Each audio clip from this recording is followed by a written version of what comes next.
terreau.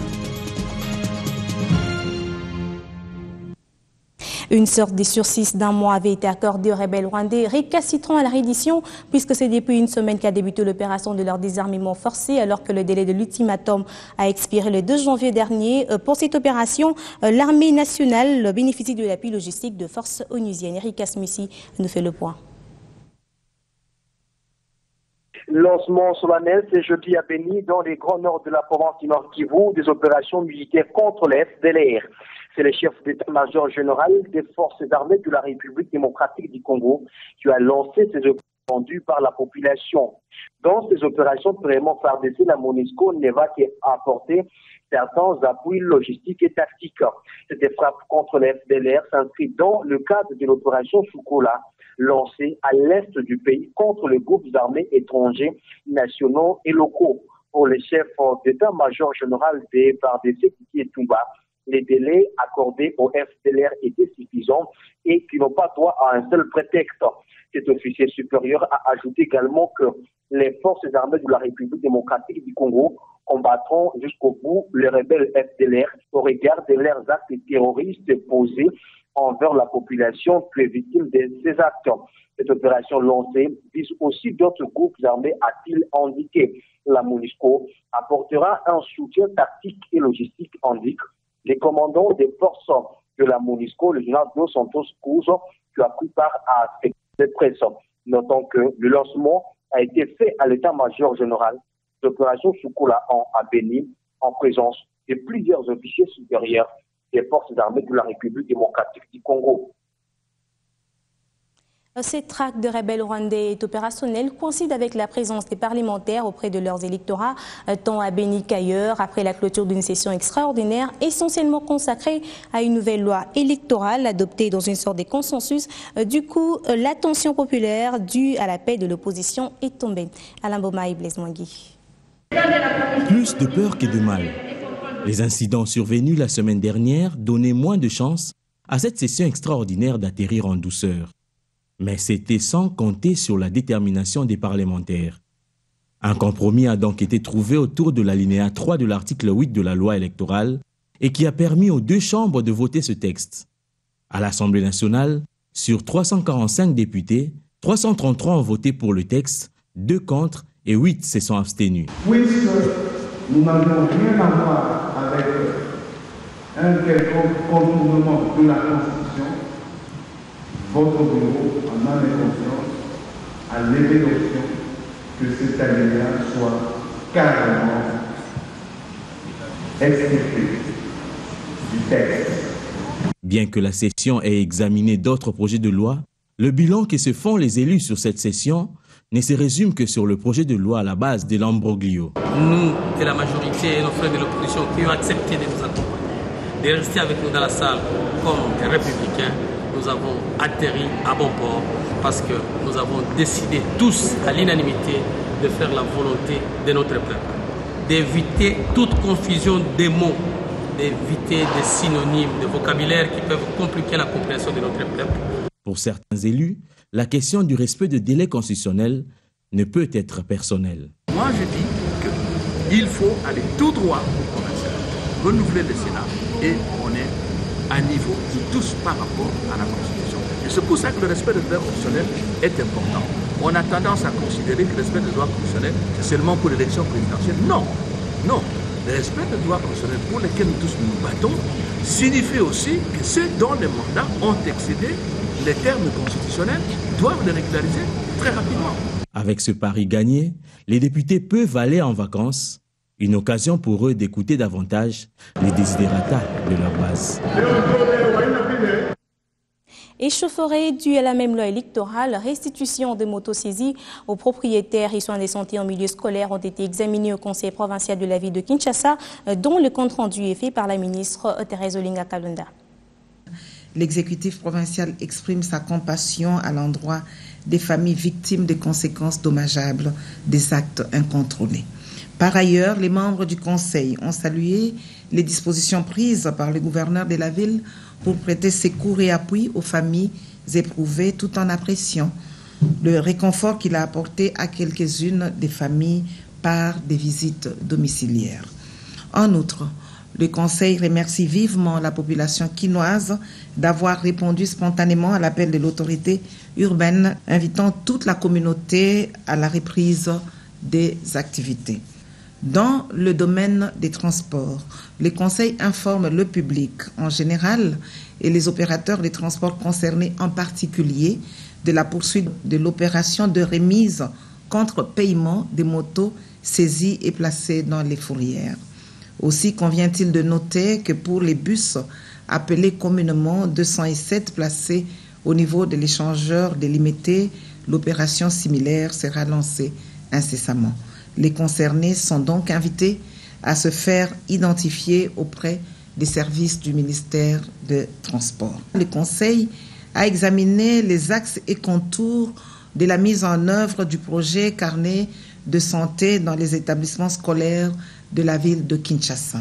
À ce sujet, et prenant en compte la politique d'allègement des frais à charge des parents et considérant la complexité de sa mise en œuvre en toute équité à court terme, le Conseil a décidé d'une part de son retrait de la nomenclature des frais scolaires exigée par l'arrêté numéro 187 du 16 septembre 2014 portant fixation des frais scolaires des établissements publics d'enseignement maternel, primaire, secondaire et professionnel de la ville de Kinshasa pour l'année scolaire 2014-2015 de l'autorité urbaine et d'autre part du remboursement des frais ainsi perçus aux parents. En perspective de la rencontre sportive qui opposera ce samedi 31 janvier 2015 les léopards de la République démocratique du Congo au diable rouge de la République sœur du Congo, les conseils en appellent à l'apaisement et au fair play qu'impose cette discipline sportive. Bien entendu, toutes les chances des victoires restent intactes du côté de nos vaillants léopards à qui nous souhaitons bon vent. Des journées pédagogiques seront organisées à Kinshasa à l'intention des professionnels des médias par les conseils supérieurs de l'audiovisuel et de la communication. Ce sera la réponse à la plainte des mandataires des entreprises du portefeuille au sujet du chantage et du harcèlement dont ils seraient victimes de la part de certains journalistes. Guilain Kabaloundi nous fait le point. La matière était abondante et les débats houleux. Lors de son assemblée plénière, le CESAC a examiné plusieurs cas de dérapage enregistrés dans certains médias congolais, au premier rang desquels le média public, la RTNC1. Nous avons décidé d'adresser à la RTNC une observation par rapport à cette question des dérapages, des manques de retenue, des manques de professionnalisme dans le chef de Lushima Ndjate et de voir éventuellement plus tard quelles sont les dispositions que nous pourrons prendre. Autre acteur indexé, mais cette fois dans un média privé, c'est Eliezer Tamboué. La plénière a décidé d'adresser encore une fois des invitations à Eliezer pour qu'il vienne présenter ses moyens de défense et surtout lui rappeler que le moratoire que le Conseil lui avait donné en ce qui concerne le cahier de charge de son émission est largement dépassé. Même le deuxième moratoire, il n'a pas déposé son cahier de charges et que le Conseil prendra les dispositions qui s'imposent dans une autre assemblée plénière. S'agissant de la coupure des signaux d'un média à Beni et des deux autres à Kinshasa, le CESAC privilégie la voie du dialogue. Nous sommes en discussion avec d'autres autorités du pays pour voir comment nous pouvons trouver une solution par rapport aux médias qui restent encore fermés. L'organe régulateur a cependant fait remarquer que ces dossiers sont des cas ouverts. Des décisions finales devront être prises lors de la prochaine assemblée plénière. Des médias profiteront aussi de retombées de cet atelier qui a rassemblé experts congolais, africains et japonais sur les traitements des données satellitaires en Afrique. Au moment où on parle émergence, cette rencontre tombe à point nommé. La télédétection joue un rôle important pour la conquête spatiale. Elle permet l'acquisition des connaissances plus fouillées, précises, capables de déterminer les caractéristiques biologiques et physiques dans plusieurs domaines. La République démocratique du Congo abrite le premier atelier de formation de MEX et JAXA sur les traitements des données satellitaires en Afrique.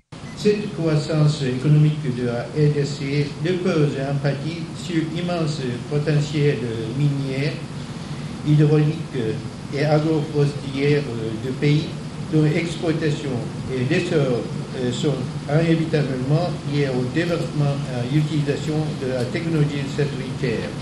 Le Japon entend possible ce soutien au développement économique de la RDC à travers la maîtrise de cette technologie. En collaboration avec le gouvernement japonais, ce domaine exige une capacité cognitive certifiée avec une projection garantie. Les apports applicatifs de la télédétection permettent de déployer des techniques d'observation et de détection à distance. Ces images peuvent illustrer des aspects offrant alors une meilleure interprétation des richesses, des structures et même de l'histoire de la Terre. Les gouvernements assignent au séminaire de séjour le but de renforcer les capacités des experts africains en vue de contribuer au développement de nos différents pays, avec les bases élémentaires et riches des connaissances qu'ils auront reçues. L'on espère que les formulations des attentes de l'Afrique par les experts nationaux et internationaux jetteront des bases solides pour le développement de l'Afrique. Perspectives et partenariats sur l'industrialisation et l'éveil patriotique, le ministre de l'Industrie et les promoteurs de la structure BISSO ont scellé une alliance en vue des actions communes à entreprendre en rapport avec la campagne Made in DRC et la conscientisation des nationaux à l'idéal du pays. Fifi Lukusa. L'émergence de la RDC à ses acteurs, les filles et fils du pays, personne ne doit se soustraire en spectateur. Et justement pour avoir saisi la jonction d'idées dans la vision du nouveau locataire du ministère de l'Industrie qui prône la fierté de la RDC, le staff de la structure BISSO est allé proposer sa forte main au ministre de l'Industrie. BISSO qui fait l'éveil de conscience en inculquant la dignité, la fierté et l'honneur a clairement présenté son projet visant l'éclosion de l'entrepreneuriat de la jeunesse congolaise. C'est ce rencontre à tous les points l'ambitieux plan d'action du ministre Germain Kambinga, qui d'ailleurs, dès son entrée en fonction, s'est lancé dans la campagne Made in Congo, une démarche pour la promotion de l'industrie congolaise. Même engagement, même souci du résultat, un mariage de raison est envisageable. Nous avions été extrêmement touchés lorsque, à votre arrivée, nous avons vu que vous vous lanciez dans la fierté de l'utilisation de produits congolais, si on peut l'appeler ainsi. Nous avions un projet similaire et nous nous sommes dit pourquoi pas nous mettre en diapason pour vous présenter un tout petit peu nos produits, nos projets qui en tout cas correspond exactement à ce que vous faites et voir dans quelle mesure nous pouvons être un autre bras qui puisse vous aider à évoluer. Déterminé à impulser aussi bien le génie créateur que la capacité managériale des Congolais, le ministre de l'Industrie se veut très optimiste. Nous avons trouvé donc des axes de collaboration, partenariat public-privé que nous allons inaugurer. Nous allons travailler avec nos amis du groupe BISSO pour pousser encore plus loin cette campagne d'éveil de la conscience patriotique, économique en République démocratique du Congo. On dit que les grands esprits se rencontrent et il y a une totale convergence entre les visées qui sont les nôtres dans cette campagne et la vision fondatrice du groupe BISSO. Donc à partir de là, en tant que ministre de l'Industrie, nous avons marqué notre accord pour ouvrir et inaugurer ce partenariat qui, je suis convaincu, va fortement contribuer à enraciner cette nouvelle vision que nous voulons imprégner dans l'esprit de chaque Congolais. Signalons que pour 2015, BISSO fait de la promotion de l'entrepreneuriat des jeunes le grand centre d'intérêt de sa campagne. Des projections également aux affaires foncières où le ministre invite fonctionnaires et agents à plus d'engagement en 2015 afin que le secteur profite à la fois au gouvernement et aux propriétaires immobiliers. C'était à l'occasion de la cérémonie d'échange de vœux de Nouvel An. Félix Matoudi. 2015, année de grands enjeux pour les ministères des Affaires foncières. Profitant de la cérémonie d'échange de vœux, organisée à la circonscription foncière de Moamba, le nouveau patron de ces ministères a tenu à dresser le bilan pour évaluer les actions menées et projeter avec optimisme l'année en cours. Une vision qui veut faire de ces structures étatiques un secteur pourvoyeur et contributeur au budget de l'État congolais. Il est important et urgent de faciliter l'accès du plus grand nombre à la propriété foncière et une législation appropriée mérite d'être initiée à cet effet. Au regard des assignations, tout doit être mis en œuvre, tel qu'annoncé lors de ma visite dans les différentes circonscriptions foncière de la province de Kinshasa. Tout doit être mis en œuvre, disais-je, pour corriger les tirs à tous les niveaux en vue de l'amélioration de nos performances en matière de recettes. Dieudonné Bolengue-Tengue compte instaurer une gestion saine et transparente basée sur le contrôle périodique des agents et cadres en vue d'atteindre les objectifs lui assignés par le gouvernement de cohésion nationale. Des professionnels de santé étaient pour leur part en formation sur la gestion des déchets tant organiques que non organiques dégagés par des hôpitaux, des enseignements dispensés par le centre de formation et d'appui sanitaire en partenariat avec le centre hospitalier Moncolé. Cédric Ebondo. L'hôpital est responsable d'activités de soins permettant de protéger la santé, de guérir les patients et sauver de vies. Pourtant, ces activités produisent également des déchets. Près de 20% de ce dernier représente un risque infectieux toxique, traumatique ou radioactif. Pour sécuriser les professionnels de santé, la nécessité demeure de développer les mécanismes de gestion à la hauteur du danger. Une problématique faisant objet de ce séminaire. La responsabilité revient à chacun. La santé de chaque personne n'a pas de prix. Et pour pouvoir mettre sur pied des mécanismes de sécurité personnelle, il ne faut pas attendre que ce soit l'autre qui les fasse, que ce soit le gouvernement qui les fasse. Par exemple, si pour soigner les lavages de mains quand on utilise un produit toxique, pour avoir de l'eau, il ne faut pas nécessairement attendre qu'il y ait l'eau de la régie des eaux qui coule. On peut avoir dans l'institution de l'eau que l'on réserve et que l'on utilise de façon coulante. Une matière diversifiée qui a permis aux participants d'éliminer certaines zones d'ombre. Je suis premièrement très ravi par rapport d'abord au thème et au contenu aussi, n'est-ce pas, du séminaire. Souvent, nous négligeons cet aspect. Quels sont les risques que nous pouvons, n'est-ce pas, courir étant professionnels de la santé?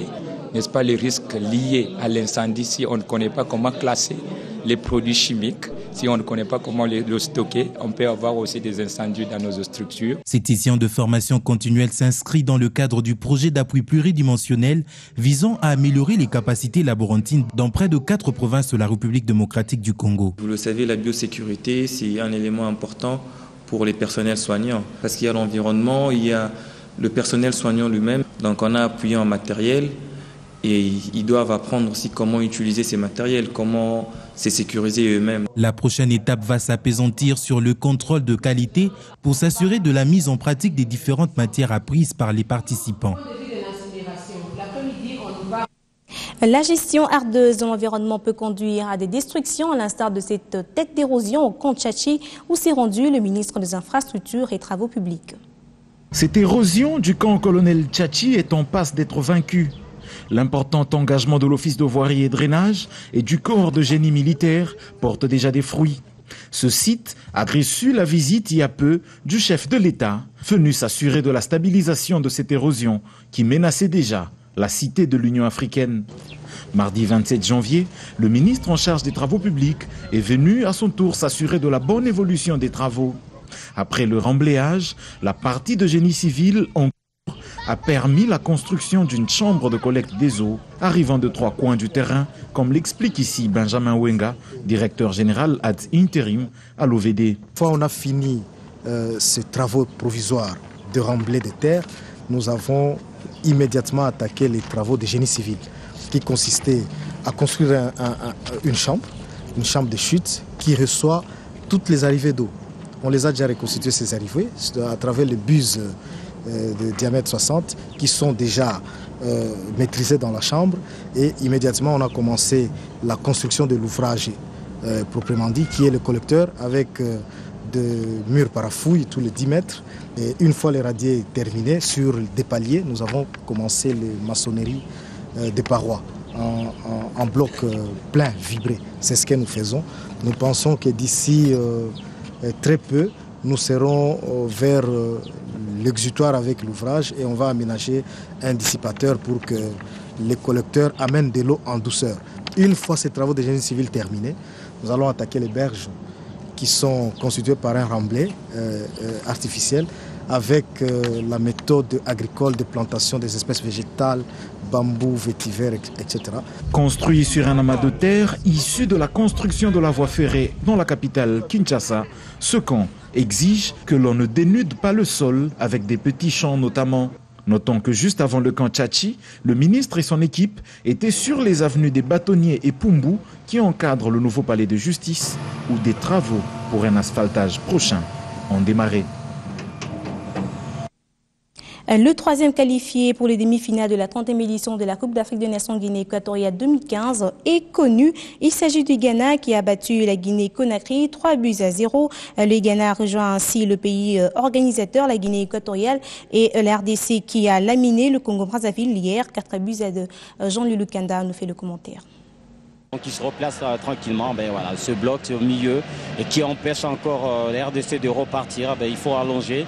Il a fallu attendre 90 minutes de jeu entre le Diable Rouge de la République du Congo et les Léopards de la République démocratique du Congo en quart de finale de la 30e édition de la Coupe d'Afrique des Nations Guinée équatoriale 2015 pour célébrer la victoire et la qualification des Léopards en demi-finale sur toute l'étendue de la République.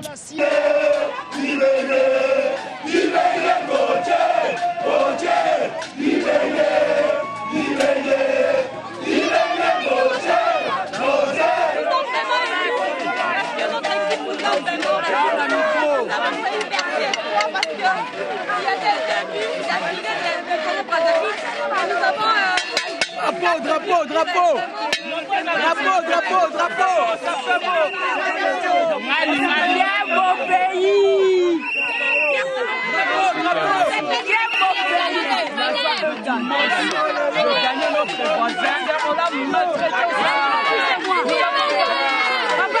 Mené au score 2-0 en deuxième mi-temps. Bifouma qui marque. Oh,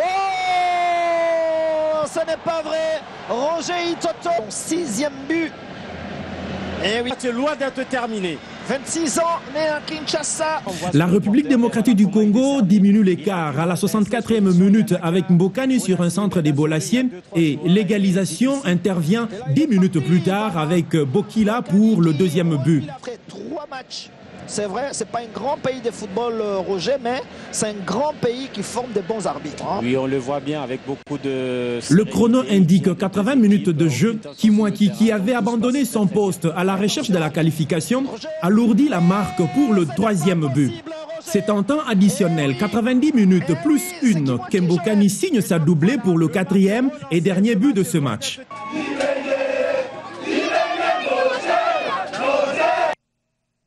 Séparons-nous avec cette note de culture. Portraits et divers tableaux d'artistes congolais font actuellement l'objet d'une exposition au jardin du complexe commercial GB, un rendez-vous culturel qui en vaut un détour. Guilain Kabaloundi revient encore une fois de plus.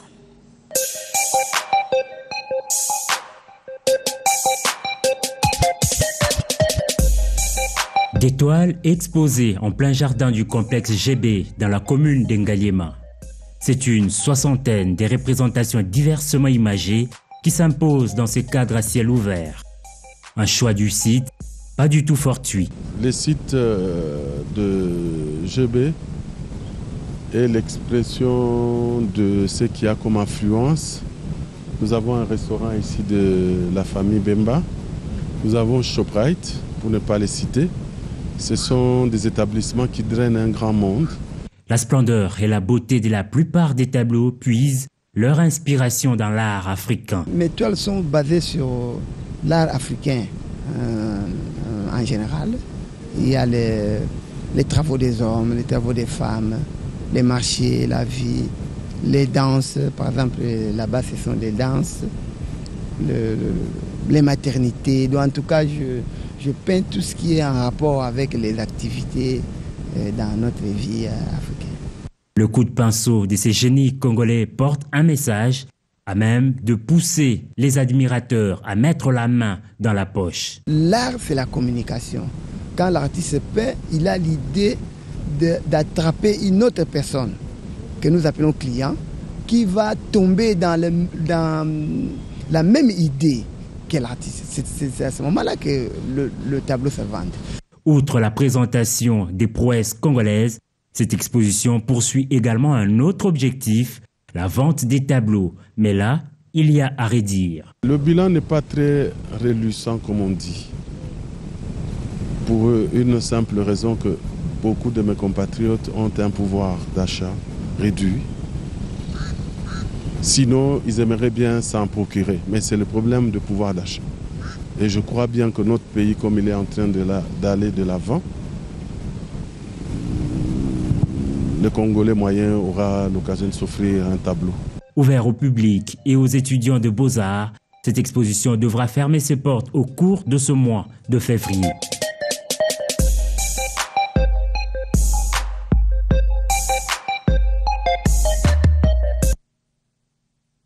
Merci de prêter une attention particulière à cette édition rétrospective.